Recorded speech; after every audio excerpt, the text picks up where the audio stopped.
Hello, everyone. Welcome to Good Question, a podcast for the curious by Compassion Christian Church. We are glad that you guys are here, excited to bring a new episode. Today, we have Grant, our downtown campus pastor, with us, as well as Collin. They call him Downtown Grant. Yeah, Downtown Grant. I actually found out he calls me Blair Online the other day. So Blair Online and Downtown Grant? Yeah, I guess we're just called what we do. Sounds like MTV DJs from the 80s. And this is Collin the Comic. Hey, Collin the Comic. There we go. Online, yeah. We are calling this episode, How Do You Love People Through Their Journey? So welcome into this conversation. And Grant, can you please start by telling us a little bit about yourself? What would you like to know about myself? Let's talk about a little bit about your faith journey. Let's talk a little bit about your faith journey. Okay. And then also how you got to this position sitting next to Collin. Well, I took a car, and that got me right here. You took a car with all the car seats in it. Yeah, that's a different podcast on marriage fails. I grew up in Savannah. I went to this church, started going in like sophomore, junior year. Somebody invited me. Kind of that started me on a trajectory of like Jesus and life for Christ. Went to college, studied Bible and theology. Then I was a missionary for 4 years. I know I'm giving you kind of the brief one. And then came back to Savannah, was the youth pastor here at Henderson. And then they tapped me on the shoulder and asked if I wanted to go downtown and preach and teach. And so I've been doing that for the last 6 years. Mm-hmm. And so honestly, since then, I just met really cool people and have really cool experiences in life. And that's kind of how I got with Collin, mostly through Jiu-Jitsu though. I mean, you and I met through Jiu-Jitsu. Yeah. It was so funny because one of my friends knew you first, and Garrett Huxford, because he did comedy. Oh, yeah. And I was like, who? He was a youth pastor. Yeah, and I was like, who is this guy? And then you're like, Collin the Comic. And I was like, he does Jiu-Jitsu. And then that was a season where you were like, I saw you once in like was 6 months. And I was like, I don't think that guy does jiu-jitsu like you think he does. Mm-hmm. And then like your life transitioned, and it was like every day. And then it was like, that's kind of how we became was when friends. I started training more. Yeah. And then we were together more in jiu-jitsu. Yeah. And then we became friends. Then we just started hanging out. Mm-hmm. And then you were actually, okay, so we're going to switch. So you came, I started coming more because Violet got a little older. I was able to come more. Right. So I have 3 kids, and every time I have a kid, it's like a year or 2 off jiu-jitsu. So then I was transitioning back into jiu-jitsu, and you were there a lot, and you were like, hey, and I'm like, is that big guy? I couldn't remember your name. Like, that big guy. And He's you were like, I got a youth friend. Pastor. Yeah, I got a friend. You're like, I got a friend. He has this theater, and I want you to do comedy there. And I'm like, yeah, whatever, man. I hear that all the time. Like, that sounds great. Yeah, let's do that. And I didn't really take it that seriously. But then you just kept like coming at me with that, hey, we're going to do this thing at the theater with you. And I'm like, what? With the Grant energy where he's like, we're doing this. And so I eventually we worked it out. I mean, it took a while, but eventually we worked it out because then the theater thing switched and right. And then we started doing it at church. We started doing it at the church. Yeah. Because COVID happened, and then coming out of COVID, we started doing it at the church. That's when we finally did it. But you and I talking about that was how we started spending more time together at jiu-jitsu. Right, and I realized you're a normal human. Yeah. So how long have you guys actually known each other then? 3 years. Okay. Maybe is that right? Yeah, probably 2. Yeah, 3, but like close for a year and a half, 2 years. Okay. Yeah. Okay, fair. So walk me through your friendship today. What does it look like? What do you guys hang out weekly? Do you jiu-jitsu all the time? Daily or weekly? Yeah, Really? daily or weekly, yeah. Okay, so this is like a legitimate friendship. And we do breakfast sometimes. Sometimes. Here's the thing about jiu-jitsu. Breakfast friends. Brotherhood, sisterhood, the family, the community of jiu-jitsu. For me, it's really valuable, and I think you feel this way too. We have a core group that you kind of gravitate toward in that community, inside the community. So there's like a few, like 5 or 6 of us mainly that we kind of like just gravitate toward. And then every day, for me, it's Paul, you, Jimmy. That's kind of my core group. There's a little bit, and then you circle out from there. But those people, we hold each other accountable for certain behaviors interpersonally, and it's very valuable because if I don't have that with my friend group, I'm forced to do that on my own all the time, and I think that's kind of a losing bet. You got to have community. Yeah, right? sounding Same boards. with church. Yeah. But with jiu-jitsu, it's it's even more intimate because the time we spend together, we're trusting each other with one another's safety and security. We're like in these challenging moments. We're seeing each other's victories and failures. We're literally hurting each other or not hurting each other. We're helping each other when we do hurt each other. So it's really intimate and physically intimate. Physically, I would say, but it's also probably emotionally. Right. I think it creates this emotional intimacy that you don't get from normal interaction. So then you're able to be more available to each other in those other things, which is like outside of life, right? Where you hold me accountable for being on time to things when I say I am, and when I'm not, you're able to say to me, "Hey, man, what's up? Or even, what are you doing lately?" It opens the door to spiritual conversations. Yeah, that too. Emotional conversation, just wisdom. Hey, you're in a different stage of parenting than I am. How are you doing that this? Too. And like, but there's the safety you feel with somebody who you've gone through this gauntlet with daily. That's physical. Right. I think it does something. I know for men it does. I think for women too. I mean, because Bree and I are close for that reason. Bree and I are very close friends. And I think just once you've done that, there's this safety that, like, if you came to me and said, I don't look lately, you've been kind of, losing your way a little. What's going on with you? I feel like you're da-da-da, whatever. I don't feel attacked. I don't feel defensive. I feel like I need to now say, all right, I got to look at myself. Right. Whereas with other people, I might feel more defensive and not. Or don't care. Right. That's interesting because there's actually a lot of advice in that. I think in just like how we have friendships with people, right? Like how are we being intentional with those relationships? Right. And a lot of times we're not doing any of those things. So maybe we should all do jiu-jitsu. Actually, I'm just Is kidding. that this podcast? I'm going to tap out because right now. I've been a huge proponent of that since the very beginning of everything. For sure. It really is in our DNA to have some sort of community, physical challenge that people do together as they form community, or in the side of their community. It's kind of in our DNA. Like as people groups, we've always done that. There's always been sporting and this kind of thing, and it's brought out the best of us. But mainly, it challenges us and it strips us emotionally in front of one another in a way that we're vulnerable. And when you practice being vulnerable like that, then you can be vulnerable in those moments when you need to be, which is when someone says, "Hey, man," or "Woman," Right. And part of the complexity and the beauty of jiu-jitsu or whatever the subculture is that I entered your world. I wasn't asking you to enter I didn't say, I can't be friends with you unless you come to church and then you come to my world. Right. I think that's one of the complexities, I think, with a lot of Christians or believers. They're not willing to enter into other people's worlds and start to speak their language and and then translate that into this.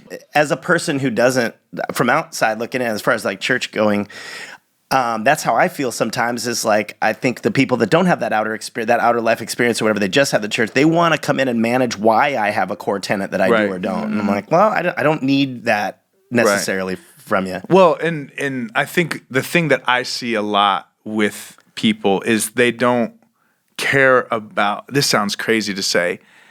They don't care about you. They care about who they want you to become. Mm-hmm.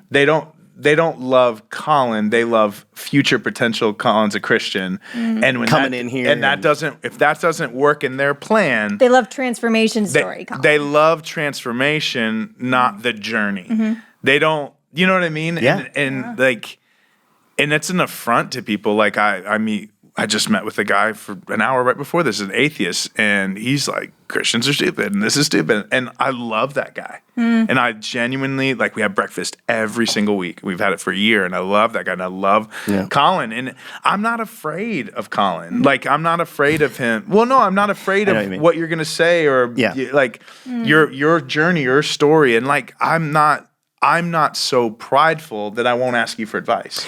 Right. I don't feel like you don't have an open mind to my point of view. But not even your point of view. If I'm like, dude, hey, wow, man, I'm struggling with work, or marriage. You know what I mean? Like most people are like, why would you ask Collin about your marriage? He's not reading Song of Solomon's and, telling you about that. He's talking about life. And it's like, well, because I love Collin and I think you can learn from, and it opens the door to conversation and a lot exchange. of Yeah, that's what I'm saying is I think with an open mind, if you're coming to somebody with an open mind, rather than a hierarchy already built in your head about, I'm coming to you from above to establish a relationship with Jesus for you.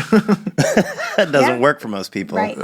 Okay, can we backwards a little bit? Because we haven't told people about, Collin, where you're at emotionally when it comes to your journey, so about to to cry. speak. No, I'm about to cry no, right you're now. not. You're not. Well, it's joy. Tears of joy. Walk us through a little bit, because you just told us, I mean, you're not necessarily at this place of like, yes, here's me and Jesus, our walk, right? Nope. So walk us through You're exactly close, though. where you're at. Yes, you've got my map. I don't know. You watched The Chosen. I do watch Chosen. I love the history of it. I love I know that stuff occurred, and I love history. Yeah. It's amazing to me. Okay. And I've always heard about it. Okay, so we'll go back to The Chosen. So it's just a review. But for me, like I was raised by a pretty hardcore atheist, I guess, my mom, and she was she always had kind of contempt for people that would she called it following. Any sort of following was it's hard to explain. She's really she was born in 35 or 33. She was born in 1933, and she was a women's rights advocate and ERA member of Committee Against Racism. Like a real, for her age group, for her time, was way ahead of of her generation, as far as like freedom and a woman having her own mind and these things. So that's how she thought. So anybody who was trying to box her in or tell her what to think, she was definitely not gonna respect. So when it came to religion, she brought us up to just question. She wasn't in full contempt. she just brought us up to question, and she would willingly like offer, like, you guys want to go to church? Go to church. Let's, I'll take you, whatever. We never did. So I never had any church background other than like my friends or whatever. And I was never somebody who would say, no, I'm not going there or anything. I would just go with and have experiences in their churches and these things. But I always felt a lot of judgment. I guess that was more the approach of whatever particular churches, I felt a lot of judgment from those people. And so I didn't feel comfortable at home at all till I met Grant. I mean, there's been religious people in my life that have talked to me about these things. I searched out Buddhism and studied Buddhism for a long time, and then I had a neighbor who was a Mormon. And when I was talking to this Mormon lady every morning, because she would, I'm a comedian, so I don't work during the day, and I would Or at all. Go ahead. or really at all. So she had some kids, and she had like 6 kids, which is a Mormon. So we don't even need to count them. So there's a whole bunch of them, and she and I would like shoot the breeze about like parenting, and how hard that is, right? So you're talking about what you do to get through it and all these things. And I started bringing to her my journey into Buddhism, which is like, meditation and finding my own enlightenment and and I started explaining what I do every morning. And she's like, that's what I do every morning. And I'm like, what? She goes, that's prayer. And I was like, what? And so she explained how Mormon prayer worked. And I explained how, Buddhist meditation worked. It was identical. And I'm like, oh, okay, I see what's happening here. This is how people are. And so I started opening my mind more to that sort of connection where, and I know that there's some very specific differences, and there's some structure that doesn't exist in Buddhism that exists in Christianity and all that. But I think fundamentally, it's kind of the same journey. Fundamentally, it's the same. You're looking for the same connection to your life. You're looking for a connection to the Creator. You're honoring a connection to the Creator. I don't know how to verbalize it, but you are giving your soul to Jesus, or you're, But in Buddhist enlightenment, you're connecting to the energy of something else, but it's ultimately the same thing. It's a creator kind of, I guess it would be a creator. Yeah. I mean, that's a lively debate, right? But Agree to disagree. yeah, it's not right. Throughout my life, I learned as an adult that these things, this is all the same stuff. Mm-hmm. When I was a kid, I was fearful. I was taught to be fearful, Maybe it was through experience, my mom, whatever. But I think a lot of people are that way that don't go to church. Have you had that experience with people? What do you mean fearful? Fearful of the judgment. Fearful of being judged for not being religious, for like fearful that you have to like do something you're not really aware of, or that it's scary to you. Like you've said to me, you're gonna be giving your soul to Jesus. Like I don't know what that looks like. I don't know what you mean. But Yet. Yeah. Okay. So yes. So how was so there was a transformation into my adulthood. Right. So you've come to Compassion once or twice, yeah? Yep. 3 times. How was that? Okay, so this is what I like to call your sermons charismatic counseling. That's what it is to me. It really is. Because regardless of what you believe or don't believe, there's enormous value in listening to Grant talk about the scripture in relation to life, in relation to his life, in relation to his failures and our failures, and how we can make ourselves better. That's what it was every time I went. But were you fearful going in, or did you like, this is weird? No, because you and I had established a relationship, and I felt like I could trust you. Right. Okay. Yeah. If you had walked into a different campus of Compassion, would you have felt differently? Yeah. Yeah. So for you, the relationship makes the difference about what it looks like. Well, this is pretty intimate stuff, right? If Cam's up there talking, and I don't know Cam, and he's telling me how, things are or aren't, and life is that way, and you're this way, and you're that, and whatever, and not in relationship to blah, blah, blah. I don't know that guy. It matters. Yeah. And maybe I could go and then start to get to know him, but do I really know him? Like, I know you. And also, you made it really clear, even if I didn't know you, I don't know, I've never seen anyone else. I guess I've seen other people preach, and I've seen other people do sermons that seemed genuine to me. But something about the way that you're approaching it, maybe because I know you, but because I can't separate it, really. Right. But part of it was that you were just, it was like you were talking about your week. Right. Yeah. And you were saying, look what I found, guys, this happened to me and I did this. And I'm like, wow. So I'm your guy, right? I'm the guy that should know all this stuff. And like, I failed in this way and it relates to this scripture. And I think we can all do better there. I mean, I looked around and we're all kind of doing that. So let's take a second and look at it together. Right. That's what I felt like we were doing every time I went to see your sermon. Whether or not I knew you, I think it still would have felt the same. So I think the approach is a big deal. Yeah. Right. Interesting. Can you talk to me a little bit more about so you talked about the idea that you kind of explored Buddhism. Are you still in that vein of exploring that? Not actively. Okay. I meditate once or twice a week. I'll spend some time and pray. Yeah.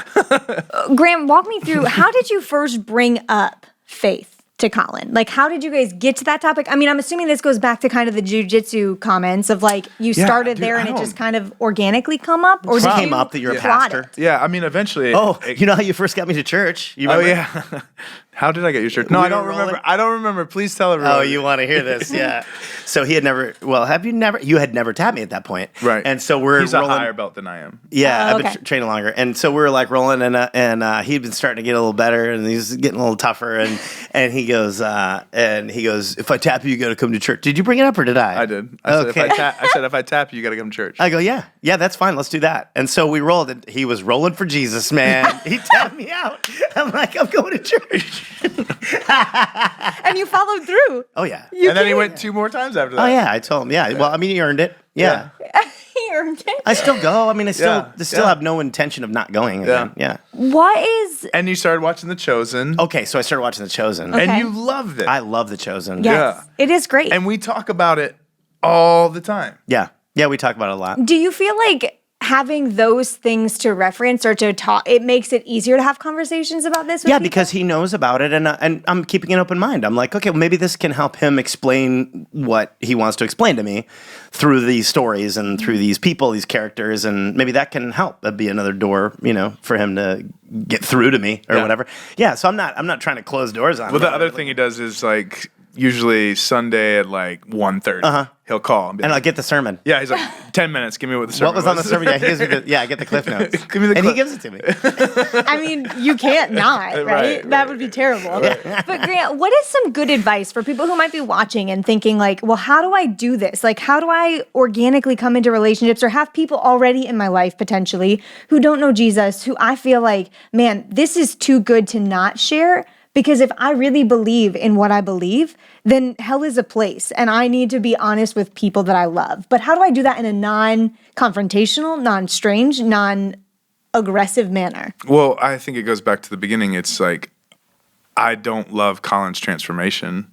I love Collin. However that manifests itself, if Collin never decides to jump on our team or whatever, my relationship with him is not going to change. So I love Collin. And by that I love his wife, and by that I love his kids, and I do life with him. And I'm not going to change. And if Collin changes or not is not the goal. See, when Collin becomes a project, when Collin becomes a a number, when Collin becomes somebody that like, oh, I'm anxious or frustrated or desperate that he's not where I think he should be on his journey, then it starts to, you either pull away, or two, you get more aggressive. I mean, it's like Collin and I mean, we're friends and we love each other, and hopefully that'll be for the rest of our lives, but it gets even more desperate when it's family. Think about like family when you're like, no, you have more intimate relationships, you have more context, you have more all these things. Like I've had to talk to Natasha about family members and just say, no, you can't be so aggressive, but I just don't want them to know so desperately, and it actually turns people away. And it's like, we can't love the transformation like that. You can't be like, I'm in relationship with you, the goal is for you to come to Christ. So how do we do that without maybe getting lost in the process? Does that make sense? I think I know what you're speaking to, the urgency. You feel urgency when you feel like somebody you love may be headed towards something you don't want them to because of you believe that they are. And that urgency is an expectation, right? So you have an expectation in the relationship, and that's a killer, right? Right. That's what he's saying, is the expectation, the urgency is naturally just a killer, so you're going to not get what you want. Right. I guess what I'm saying is like some of these people, they're in the midst of real pain, real battles, real struggles. And you love them in their pain and their battles and their struggles. How do I do that? You just do it. Just do it. It sounds easy, right? But if that's the complexity of it. It is that easy. You can't try to fix it. You can't try to fix them. Right. Like, I just had somebody come and talk to me, not a believer. I've had this happen multiple times, and ask me for marriage advice. Well, what do I do?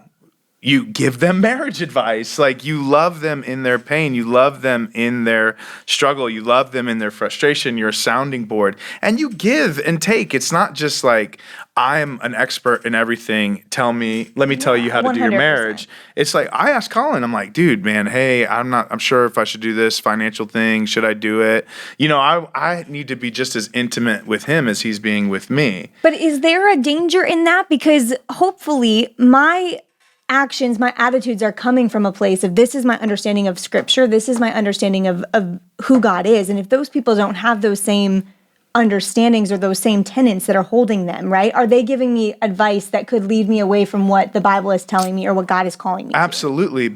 But the complexity and the reality is that's not on them. That's on you. Like, you would know that. That's why you're study. That's why you do the things that you do. Like, just like the flip side of that, if he's giving me religious advice to help me through my marriage, I may listen to him openly and be like, that is what he believes, and disregard it because it doesn't apply to what I believe. Right. Whether or not that is the goal. Yeah. If he tries to make it the goal, now we're not having an exchange at all, right? Right. Right. Like, so for example, like I said, I meet with this guy, ardent atheist, like this. And I brought my kids to one of our lunches, and he looked at both my kids and he said, you guys know that God isn't real. It's a made up thing. And my son was like, you're stupid, kind of like, and it's like, am I going to be afraid and not expose my kid to an atheist? Now, I'm going to talk to him about it, because I'm not going to sacrifice my child on the altar of ministry, but I'm going to talk to him about it and process with it. But he's going to engage these things in his life. And I think the biggest thing in all of this with Collin, with anyone, is we're afraid. We're afraid we don't have the answers. 100%. We're afraid that we're going to make a mistake. We're afraid of the urgency. If I make a mistake with Collin, it's my fault that Collin goes to hell or doesn't or whatever. And so we actually become paralyzed and we do nothing. Yeah. And then we just live our lives. And so when I say it is just that easy, it is just that easy. How hard is it to ride a bike? Well, it's not hard. You just got to do it. You just got to try. You're going to fall. You're going to hurt. It's the same. Yeah. 10, 20 years ago, I probably never would have talked to Collin or been open. You would have felt as comfortable. About my faith or any of these things. Do you think there's a point, too, where, like, your maturity of your own faith dictates this, too?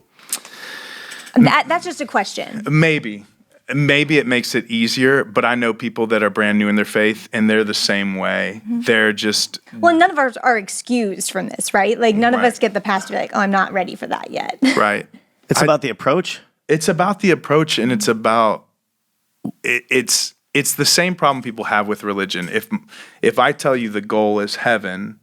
then how am I going to treat him? Well, I'm going to treat him different. I just need him to say the sinner's prayer. Collin, will you say the sinner's prayer with me? Yeah. Just so you can be in heaven? Yeah, sure. That doesn't transform his life at all. No. That doesn't make him a believer at all. He just said the sinner's prayer, and I feel better about myself that Collin's going to heaven. The goal is actually a relationship with Jesus. Right. And so how do you build relationship? Jesus did it. Like so many times in our lives, we go straight to conversion. But it starts with the incarnation. 100%. Jesus born, baby, lived 33 years, then started his 3 years of ministry, died and rose again. Or look at Paul. Like, right, but I mean, his whole journey was it's incarnation to conversation to conversion. Most of the time, Christians just start straight with the conversion, and they haven't lived incarnately with anybody. They don't have relationship with anybody, and then they don't even have the conversation. There's no give and take, and it's straight to conversion. It's like, hey, Collin, are you Christian? No, let me tell you about Jesus. Jesus died for your sin. Do you believe that? If you don't believe that, okay, cool. Bye, Collin.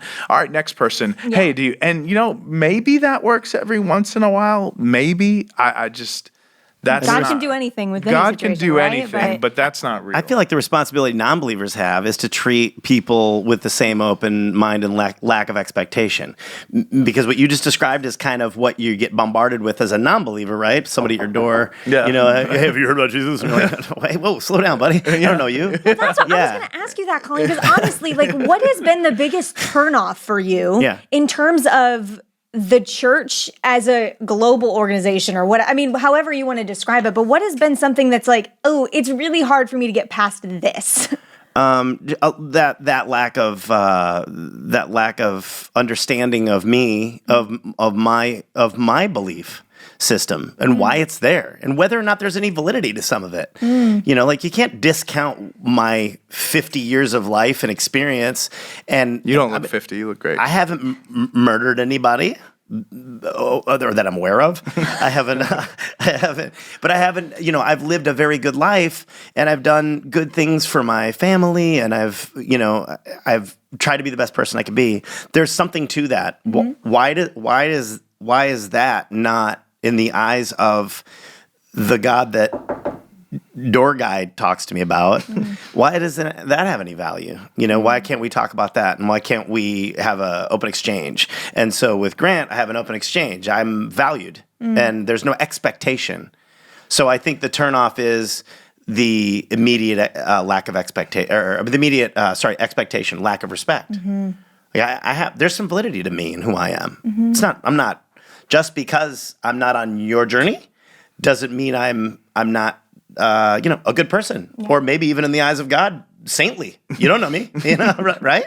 I do. But you do, right? That's a stretch, but you get my point. Yeah, for sure. And I think that's good advice for all of us, because truthfully, like, how are we coming at people? We do need to be self-aware and very cognizant of what we're doing and how we're doing it, because when we do come with we all come with our own baggage as believers. So I also need to make sure that what I'm doing represents Jesus, that I'm not being a barrier for people to see who this God is who saved my life, right? And I think too often we get in our own way and we close doors that were never really shut in the first place. Right. Because people automatically even Paul says, like, man, I was Hebrew of Hebrews. I was born of this tribe. And I was like, I killed Christians for the sake of God. I was the best of the best when it came to religion.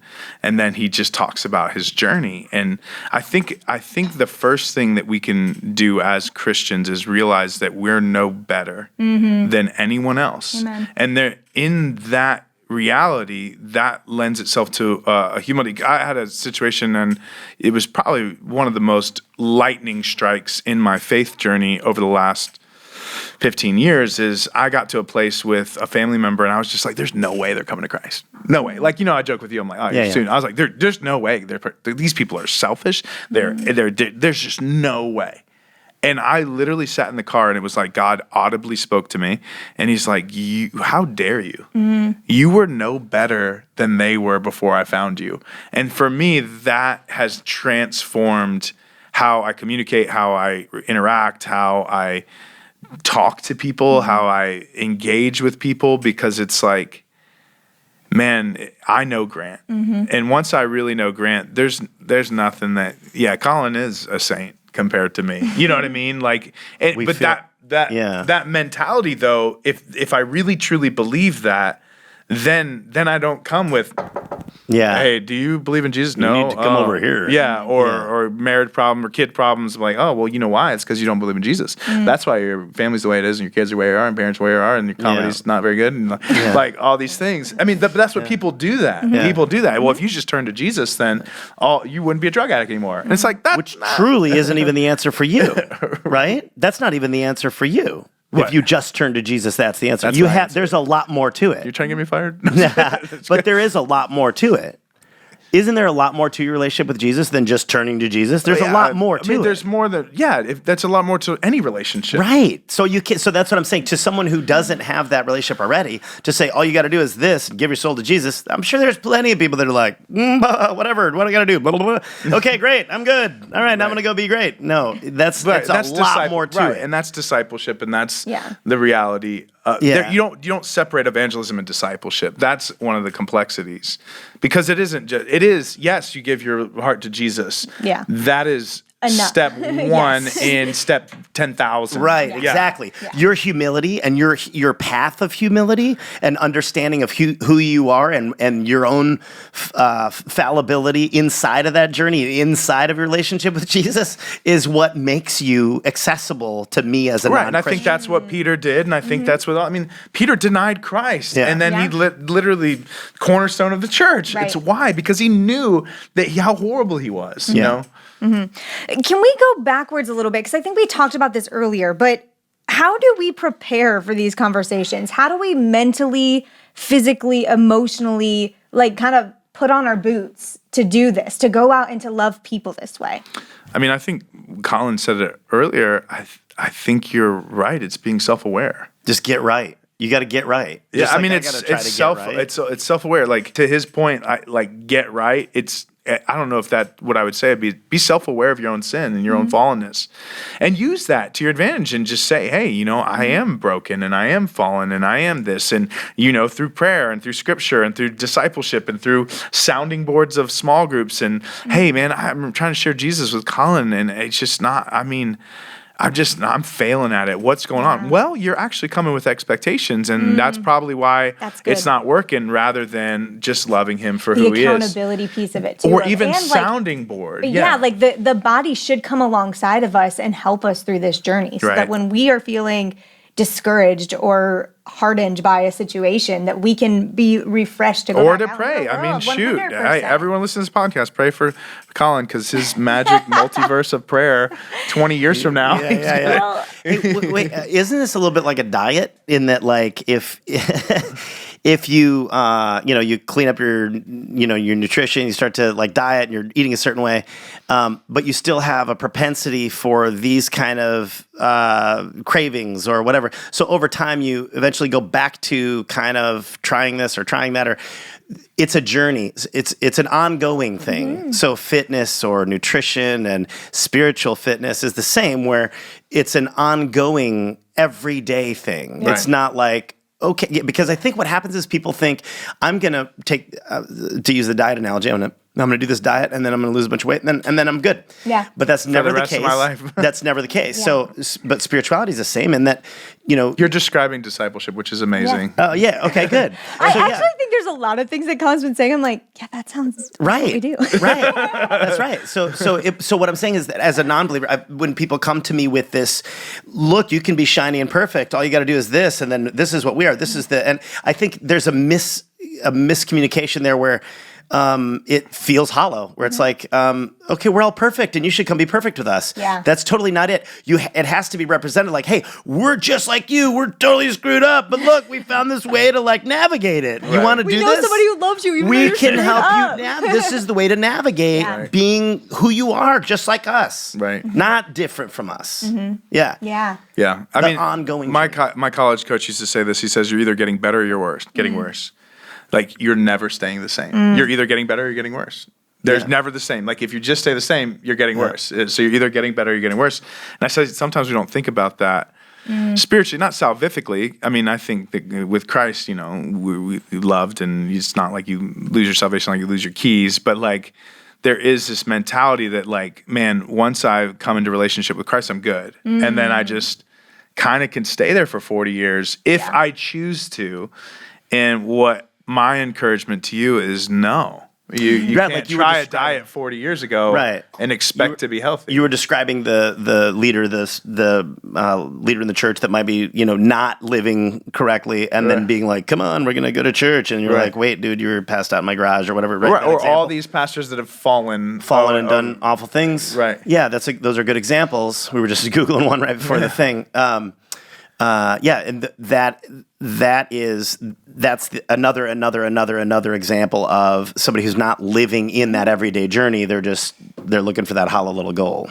Right. Well, and I think that's kind of where I wanted to go next, because I think there are a lot of real issues people have with Christianity, with the church, the Big C church, all of the things. I mean, there's a lot of brokenness in our world, and there's a lot of things that people have issues with the church. I mean, whether it be a feeling like there's apathy, or there is judgment, or we were talking about judgment earlier. There's the idea of it could be an antiquated system. Like, there's so many things people feel like about the church. So how do we have those conversations about real things that they're dealing with that they don't understand about what we are, or who we are, and how do we come into that, I mean, for lack of a better word, walk into that mess a little bit? Well, two ways. One, it's either clarify where there needs to be clarity, or correct and say, or invalidate. Yes, I agree with you. All of those pastors that we've talked about are horrible non-representations of Christ. I agree with you about that. Like, that is not who we are. Or clarify and add clarity. Well, the reason that church does that or did that the way they are is because they have a tradition of this, this, and this. And so you either receive clarity or you receive validity for the pain that you've experienced. And I think we need to be honest with ourselves as a church and as Christians, and just be like, we don't get it right all the time. And yeah, it comes back to that same thing. It's almost like a rebranding is needed, where it's like, hey guys, we're the Christian church, so we're not perfect people because people aren't perfect. Right. Kind of like your approach. If I just thought of the Christian church like I think of you, I would have a different opinion. Oh. Does that make sense? That's a gut check, though, isn't it? Right? Like, that means like we I'm as not just humans blowing aren't- smoke. I'm saying that. No, for real. I think good, it's a good idea for us to remember, though, that like we are not necessarily the whole body. And so we do have to separate ourselves from that sometimes. Well, if the Christian church just was more fallible and just said, because the truth is that's what it is. 100%. We're just We're people. humans, yeah. So if I embodied the Christian church and I approached it by saying I am a shining example of fortitude and virtuousness because I have a relationship with Jesus, then I'd be lying, because I'm a human being that's flawed and I make these mistakes, and that's why I use this guide and I put myself humbly at the feet of my Creator, or however you would verbalize that. I don't even go for that. That's you. Yeah. But my point is that, like, if I thought of the Christian church as a bunch of people just like me that are fallible, and that this is what they do to be better people, it would make more sense to me. Right. And if you felt like you were going through a questioning season, Collin, right, where you're trying to figure it out, you're trying to get answers, and you went to a believer and they said, hey, I don't know that, but let me come back to you and figure it out. Or, hey, I don't have all the answers, but would that be a put off for you? Or would that be something that would feel like the humanness? No, that's real. That's what he does. I mean, if he doesn't have an answer, he always tries to help me. But that's more real. Yeah, I mean, that's more real. But like I said, I don't think of the Christian church generally that way. I think of it as it's been branded, which is this other thing, which I don't think is true, which I don't think is genuine.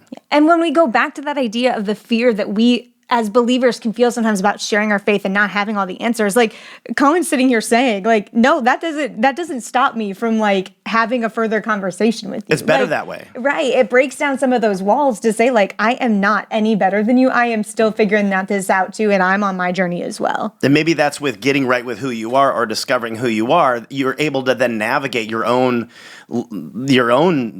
foibles, your own failures, and you can be open and vulnerable in that way to anyone. Right. Say, Well, and I think people are afraid of even the reality of their insecurities of themselves, not just with other people. What if Collin says something to me that shakes me? Like, what if he says, like, bro, I read this in the Taoist book of that, and I'm like, dude, I actually believe. You know what I mean? Like, oh man, that's part of your journey. That shakes me. Like, I struggle with that. I think there's a fear of actually looking at your own relationship with Christ. Yeah, wouldn't that be seeing good? how fractured it can be. That needs to happen. It needs to happen, but I'm saying it's the same. It's the same. And go back to jiu-jitsu.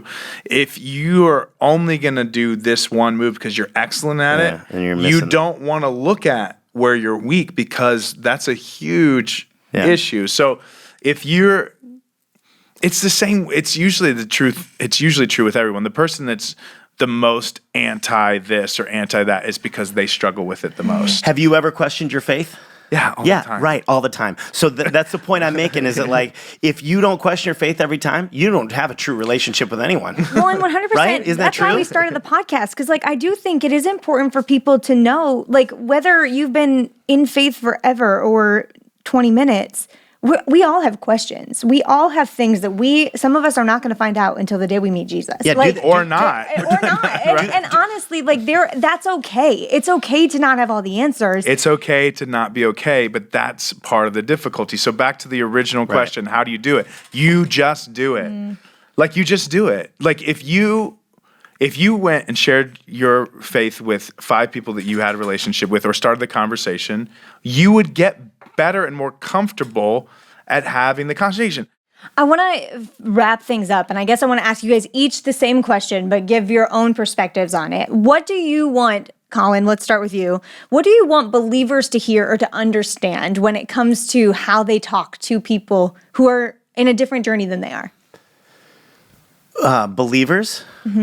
Clarify the question again. What do I want them to... How would you want people who are watching this, who maybe know Jesus, who understand this life of Christianity, what would you want them to do differently? Or how do you want them to approach people who are not on the same journey now? Well, I mean, if you'd asked me this an hour ago, I would have had maybe a less clear answer. But after this conversation, it's become very clear, because we've kind of sussed it out together, that a genuine spiritual vulnerability from everybody at the table that's what's necessary, really, for any exchange. So if a Christian kept that in mind when they talk to people about and when I say a genuine vulnerability, means a lack of expectations. You're not coming to me with an idea of what I should be doing.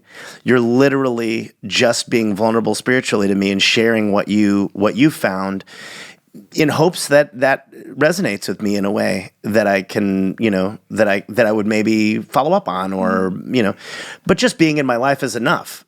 He's in my life. That's enough. He can be here in my life, and he can keep sharing, and I love it. I drink it up, don't I? I don't ignore it, and I don't shut him down. I want to know. And I'm not resistant. Because I want to know these things. I don't not want to know them. I just don't want to be judged by someone who isn't as vulnerable as I am in the conversation. That's not fair. That's not what people do. Grant, what do you think? What do you want people to hear or understand or take away from this conversation as they go out and have their own conversations? I mean, I think the beginning of the conversation is. You could do a whole month of podcast on this. Like, what does it look like to be spiritually vulnerable with somebody that so nuanced love, but it manifests itself in every format? What does it look like to be vulnerable with your kids? What does it look like to be vulnerable with your wife? What does it look like to be vulnerable with a stranger, or somebody who's disenfranchised, somebody who's homeless, someone who's drowning? Right. What is right? it? But yeah, but so what does it look like for Grant to be spiritually vulnerable in a healthy way? Because there is a damaging way to be spiritually vulnerable where you're just dumping on somebody and that's Bonhoeffer talks about a lot about that. Like there are appropriate ways of confession and of different things like that. So I think the first thing is what does it look like for me to be spiritually vulnerable? Yeah. And however that manifests itself with my wife, with my kids, evangelistically, what does it look like for me to be Christ in this scenario, in this way? And I think the answer, is the gospel in the respect that it's like, I am broken, I'm fallible, I am all these things. Well, that is fun church general language. Your brokenness is different than my brokenness. And so you need to figure out your brokenness, and I know my brokenness. And so, it changes, and the deeper you go in your soul, the deeper it's cyclical, the more I understand grace. Like it's a cycle. I understand grace, now I understand my brokenness. Now the deeper I get my brokenness, the more grace I understand. And then as I do that, I get deeper and deeper. And I think that's the maturing Christian's life.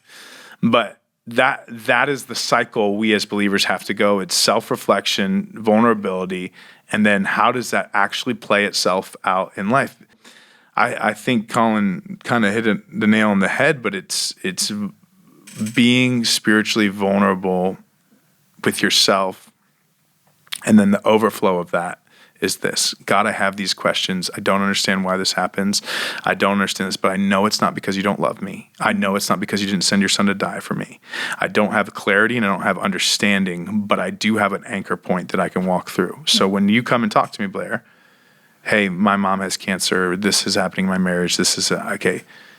All right, well, let's walk through this together. All right, well, in my life, when I thought my daughter had cancer or when my friends were dying or my marriage was failing, this is how I walked through that. And this is what Scripture says about it.